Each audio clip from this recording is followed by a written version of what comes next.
musuh beraksi. Suami gak makan juga? Tanya Amelia yang sedang sibuk memakan. Daniel hanya menggeleng sembari terkekeh. Aku gak lapar. Lihat istri makan banyak kayak gini aja suami ikut kenyang. Daniel tergelitik dengan ucapannya sendiri. Ya udah deh, padahal ini enak loh, suami gak mau nyobain. Ucapnya sembari mengunyah buah stroberi itu di mulutnya hingga penuh. Daniel tersenyum. Tidak sayang. Nanti aku harus mengecek pekerjaan sebentar. Kamu istirahat aja ya di atas. Perintah Daniel serius. Temenin. Amelia memelas dengan manja. Iya nanti aku temenin. Jawab Daniel mengangguk. Ih. Amelia senang. Semenjak resmi menjadi Nyonya Wijaya. Amelia menjadi sosok yang manja ditambah ada 2 nyawa di perutnya menjadikannya lebih menambah manja pada sang suami. Karena sejatinya ibu hamil ingin selalu terus diperhatikan orang di sampingnya. Akhirnya setelah menyelesaikan makannya Daniel menggendong sang istri ke kamarnya. Apa pekerjaannya banyak? Amelia saat ini sedang berbaring di kasur king size empuk yang nampak nyaman. Di sampingnya ada Daniel yang sedang memangku laptop. Daniel memakai kacamata kerja yang bertengger di hidung mancungnya. Hanya ada masalah sedikit. Tapi jangan khawatir, Jack pasti akan mengatasinya di sana. Jawab Daniel yang matanya terus fokus menatap layar di depannya hingga tak terasa 1 jam Daniel lewati. Saat melihat ke samping istrinya sudah tertidur pulas disertai dengan dengkuran halus di mulutnya.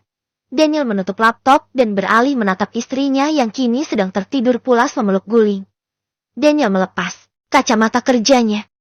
Sayang, maafkan aku yang terlalu fokus bekerja sampai kamu tertidur seperti ini karena menungguku. Daniel mencium bibir Amelia sekilas, tatapannya turun ke perutnya. Daniel mengusap dengan perlahan hingga mengecup perut itu dengan lembut. Daniel berbisik pelan di perut nampak bulat itu. Baby queen sekalian, bobo yang nyenyak juga di dalam perut Mommy. Kalian jangan nakal ya. Kasihani Mommy, jangan menyusahkan Mommy. Daniel membenahi selimut istrinya hingga menutupnya sampai sebatas dada. Tak lupa mencium kening istrinya dengan sayang. Tidur yang nyenyak istriku. Daniel meraih handphone dan keluar dari kamarnya. Menekan nomor seseorang. Halo Juk. Apa kamu masih bisa menanganinya sendiri? Saya tidak bisa pulang hari ini. Mungkin besok lusa saya baru bisa pulang ke sana. Halo bos, saya di sini akan berusaha menanganinya dulu sendiri. Tidak apa-apa bos, selesaikan dulu saja urusan bos di sana bulan madu dengan puas. Jawab Jack di seberang telepon. Terima kasih Jack. Daniel menutup sambungan teleponnya setelah menghubungi Jack sang asisten. Memijit pelipisnya dengan kuat, Daniel memejamkan matanya sebentar. Jack, kau tidak tahu saja bahkan aku sudah akan mempunyai 2 bayi. Bulan madu apanya? Ada apa boy? Tanya Darwin yang kini menghampirinya di depan pintu kamarnya. Pas sudah pulang. Ini aku baru saja menghubungi Jack. Jawab Daniel lemah. Kali ini ia tidak mau mendebat dengan sang papa. Membuat Darwin mengerutkan keningnya. Tak biasanya Daniel seserius itu. Ada apa? Tanya Darwin penasaran. Darwin merasakan ada sesuatu yang Daniel sembunyikan darinya. Jack bilang 4 klien memutuskan kontrak kerja dengan alasan tak masuk akal. Jawab Daniel seadanya. 4 klien. Darwin terkejut bukan main. Tak biasanya klien Daniel membatalkan kontrak kerjasamanya begitu saja. Padahal perusahaan raksasa Daniel sangat diincari para penguasa agar bisa bekerja sama dengan perusahaan itu, dan kini Darwin mendengar jika kliennya memutuskan kerjasamanya begitu saja tanpa alasan yang jelas. Sepertinya kamu harus cepat-cepat kembali ke perusahaan. Papa takut jika ini ulah musuh dan bisa saja musuh melakukan lebih dari ini. Darwin curiga jika ini ulah musuh. Ada kemungkinan mereka lebih leluasa bergerak dengan bebas. Bagaimana tidak kedua pimpinan besar tidak bisa memantau dari dekat? Kalau saja masih ada Darwin tidak akan ada yang berani mendekati perusahaan. Namun kali ini bisa saja musuh lolos karena Darwin dan Daniel berada di luar negeri dan tidak bisa memantaunya. Ada apa, Pak? Sonya baru saja sampai di ujung tangga. Wanita itu memicingkan matanya melihat 2 laki-laki di hidupnya sama-sama memberenggut wajah. Mah, ini ada masalah sedikit di kantornya Daniel. Jawab Darwin cepat. Daniel hanya diam mencerna semua kalimat yang diucapkan Darwin padanya. Daniel sudah menduga-duga jika memang ini ulah musuh. Hanya ada satu musuh yang berani nekat padanya. Daniel sudah menebak siapa orangnya. Semoga Tuhan selalu melindungi keluargaku. Daniel mendesah pasrah menyugar rambutnya ke belakang. Kah? Kamu yang sabar ya nak. Sonya menepuk putranya dengan pelan mencoba menenangkannya.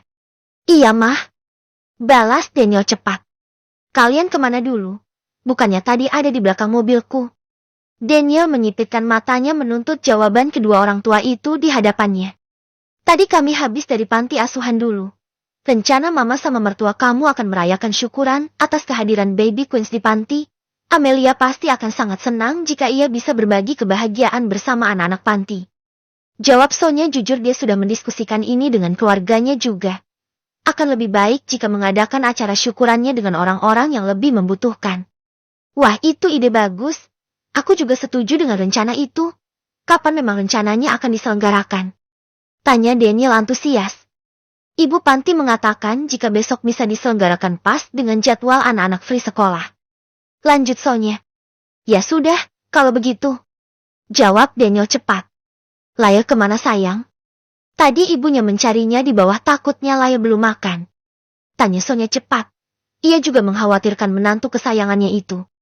Laya sudah tidur mah. Tadi sudah makan juga. Mama gak usah khawatir. Jawab Daniel. Kamu sendiri udah makan? Tanya Sonya. Nanti saja aku tidak lapar mah. Ya sudah kami ke bawah dulu. Ucap Darwin yang kini akan berjalan ke bawah menuju tangga diikuti Sonya di belakangnya. Jika butuh sesuatu hubungi saja mama. Ucapnya sembari tersenyum. Daniel hanya manggut-manggut. Jika benar ini ulahnya maka aku pastikan akan menghajarnya kali ini. Daniel mengepalkan tangannya dengan kuat. BRU kakak. Apa yang papa sedang rencanakan? Hwan masuk ke dalam ruangan papanya begitu saja dengan mendorong pintu itu dengan kencang menuntut penjelasan. Kamu datang-datang bukannya memberi sapaan, malah langsung menyerobot pertanyaan seperti itu. Wajah legam tegas yang sedang berada di ruangan kerja itu terkejut dengan kehadiran putra semata wayangnya. Cepat jawab Pak. Hwan tak ingin berbasa-basi dengan orang di hadapannya saat ini. Apa yang kamu tanyakan? Papa betul-betul tidak mengerti. Kilahnya dengan wajah datar. Tidak usah berpura-pura. Aku tahu apa yang papa lakukan. Hwan menatap tajam laki-laki di hadapannya saat ini. Memang apa yang papa lakukan? Tanyanya dengan wajah tanpa ekspresi. Aku melihat papa mengumpulkan anak buah papa. Untuk apa? Jangan coba-coba mengganggu Ameliaku. Tekan Hwan menghunus. Kau terlalu bucin hingga menuduh papa akan menyelakainya. Papa tidak mengganggunya. Jawabnya dengan tegas. Jangan bertele-tele cepat katakan. Aku tidak suka berbasa-basi. Wajah Hwan memerah dikatai bucin oleh papanya. Namun ia takut jika sang papa akan berbuat macam-macam pada Amelia. Sungguh papa tidak melakukan apapun, hanya membuat suaminya sedikit sibuk, agar kau bisa melihatnya. Ucapnya tegas tanpa keraguan. Apa maksud papa? Hwan memicingkan matanya. Tidak usah dipikirkan. Kau ingin melihatnya bukan? Ucapnya serius. Tidak usah ikut campur urusanku. Hwan melonggarkan dasinya. Berbicara dengan papanya membuat Hwan bisa memancing penyakit darah tingginya. Kemudian berbalik badan akan keluar dari ruangan gelap itu. Besok dia akan datang ke panti asuhan bunda. Ucapannya berhasil membuat langkah Hwan terhenti. Bukan urusanku. Jawabnya dingin. Setelah itu Hwan keluar meninggalkan laki-laki berwajah legam itu sendiri. Papa tahu kabar ini membuatmu sedikit bahagia nak. Hanya itu yang bisa papa lakukan untukmu. Laki-laki itu menatap punggung yang kini menghilang di balik pintu.